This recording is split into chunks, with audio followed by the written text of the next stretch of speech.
today. Whenever I come out to an ICNA Sisters event, I feel like I'm coming home. There's a lot of power, a lot of influence in this room, and it feels great. I just want to share a little bit about who I am. Some of you may know, but I will repeat myself. My name is Iqra Khalid, and I'm the Member of Parliament in Mississauga, Erin Mills. I am the daughter of Dr. Hafiz Muhammad Khalid, who, together with his wife and his 4 children, including myself, immigrated to Canada back in 1998. I have 3 brothers. I am the only daughter in the family. But that never stopped me. You know why? Because my mom always said to me, she was Iqra, mere teen nahi, mere 4 putar hai. Meaning, Iqra, I don't have 3 sons, I have 4 sons. I was quite the tomboy. And she let me do it. So when, you know, it comes time to doing things like playing sports or getting out there, taking part in different activities, I never really felt that I was any different from the boys, that I had anything less, or that I had barriers. It was just, okay, I'm just like them, and I'm going to do whatever I want, just like they are. And that is something that I will be eternally grateful for to my parents, because they helped to nurture me that way. Can I ask, how many of you have children? How many of you have sons?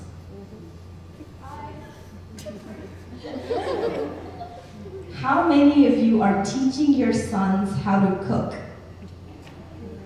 Love it. Love it. Give yourselves a round of applause. How many of your sons do laundry? Love that too. 1. That's great. But the idea is that as women, we are basically nurturing what our future generations' thoughts will be. When we ourselves are oppressed and we continue that oppression onto our children, then we know that we're going to create another generation of oppressors and oppressed ones. Because that's what we're teaching them, right? But me, with my personal experience, with my amazing father and my mother, you know, I learned differently. And I know that if and when I have children, I will be passing on that same message. So after law school, as kind lady mentioned, I had gone. I came back to Canada and decided to. Well, I got hired by the city of Mississauga in their legal department, and wanted to get back into the community, get active as I had been for most of my life, and an opportunity arose where there was a new riding of Mississauga Erin Mills. The federal elections were coming up, and they were looking for a female candidate. And I was like, whoa. And because I didn't think that I was any different from the men, I was like, all right, I'll do it. Let's do it. Let's go do this. And so we started. And the first person that I went to ask for support, basically, was my family. Sat at the dinner table, as we always do, and I asked them, Baba, can I run for elections? And he's like, sure, when do you want to start? And I was like, you're not going to ask me if I have support, if I have money, if I have this, I have that.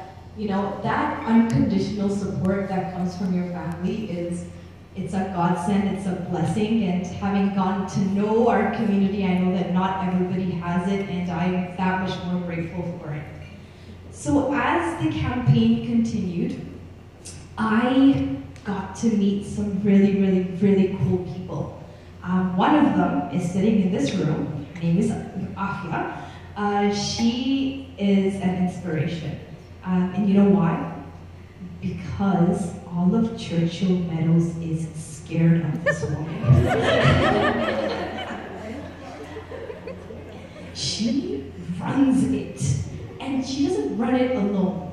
You know how she runs it? She works with different women in the community, and they work together.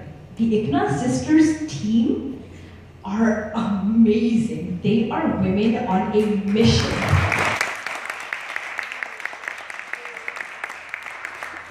seriously, I have learned so much from ICNA Sisters and your organization. They build each other up. I know the mayor said that that's one thing that us women kind of struggle with, is working together. You know, we kind of pull each other down, we're competitive, cat fights, all of that, not talking to each other. But no, that's something that I have never seen with ICNA Sisters. And Auntie Afia has been very instrumental in how she keeps everybody together, how these ladies work together.